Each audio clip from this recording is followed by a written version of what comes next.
So we have multiple sclerosis. Let's split the term multiple and sclerosis. Multiple, as we all know, is something which involves several elements. Anything which is more than one is called multiple.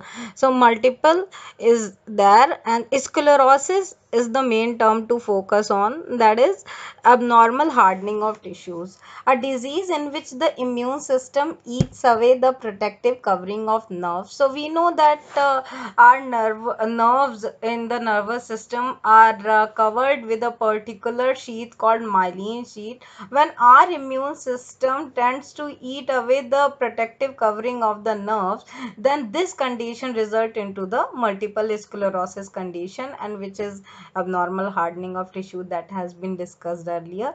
Let's see the proper definition of multiple sclerosis system. This is demyelinating disease. This is a demyelinating disease in which the insulating covers of nerve cell in the brain and spinal cord are damaged.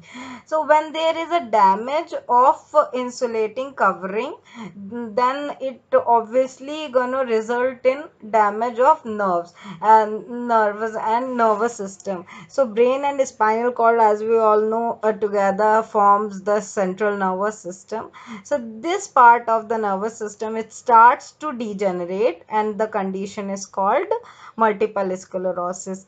This damage disrupts the ability of part of the nervous system to communicate, resulting in a range of sign and symptom including physical, mental, and psychiatric problems, sometimes psychiatric problems. So obviously the nervous system is damaging, so whatever role nervous system plays in our body is gonna be damaged in further time. So that's why it result into some psychiatric problems. Now let's see the symptom of the disease, that is fatigue. So most common symptom involved in multiple sclerosis are fatigue, vision problem, numbness and tingling, muscle spasm, stiffness, as we all know that it resulted from sclerosis, and weakness, mobility problem, pain, problem with thinking, learning and planning, depression and anxiety, sexual problems, bladder problem, bowel problem, speech and swallowing difficulty. So whatever difficulty can be there due to damage of nervous system starts appearing as the symptom of multiple sclerosis. So let's see the diagnosis and test for multiple sclerosis. First one is neurological examination. MRI scan, as we all know, magnetic resonance imaging, is one of the effective way of diagnosing the disease.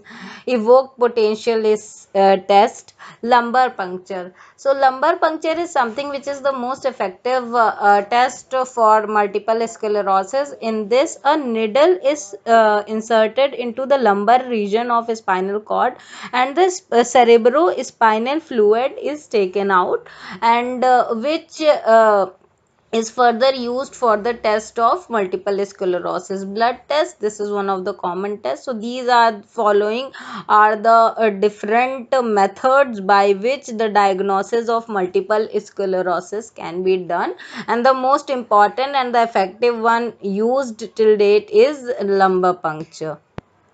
So now let's move to the treatment of multiple sclerosis. There is no particular treatment for this disease, but instead we use some certain drugs to kind of fight against the secondary complexity of the disease. For example, disease modifying drug. So what they do is they kind of suppresses the immune system to eat away the myelin sheath that is damaging the nerves, and using this, the secondary complication can be sore throat, itching, and dimpy skin, and another things.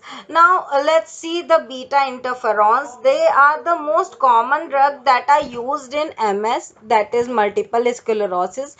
They ease the severity, frequency of flares, so they will have no particular effect on the disease as such, but they will fight the secondary complexity, like they will ease the flares and frequency, and one particular person can suffer through the frequent fevers because there are less number of white blood cells involved. So as we have discussed earlier in previous slide, that there is no particular treatment for this disease, but we and scientists have started using stem cell in this particular disease to serve the purpose of curing the disease.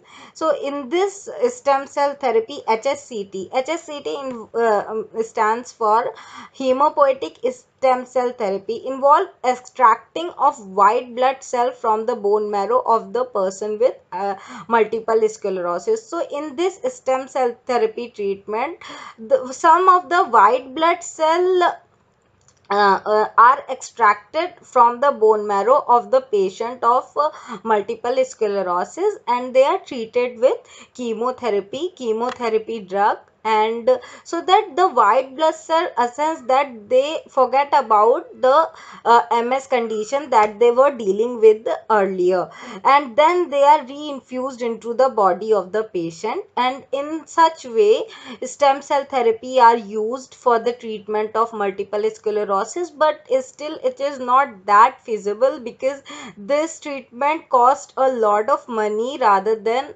curing the secondary complexity of the disease. HSCT has been studied and shown promise, but it's not approved as a therapy by the US Food and Drug Administration, that is your FDA, and the promise and hope of a cure is enough for many who have MS and desperate. So these were some definition, and this was the a little brief about the disease of multiple sclerosis, in which we have covered the definition, the symptom, several symptom, treatment, general treatment, diagnosis, and treatment with stem cell therapy. Thank you.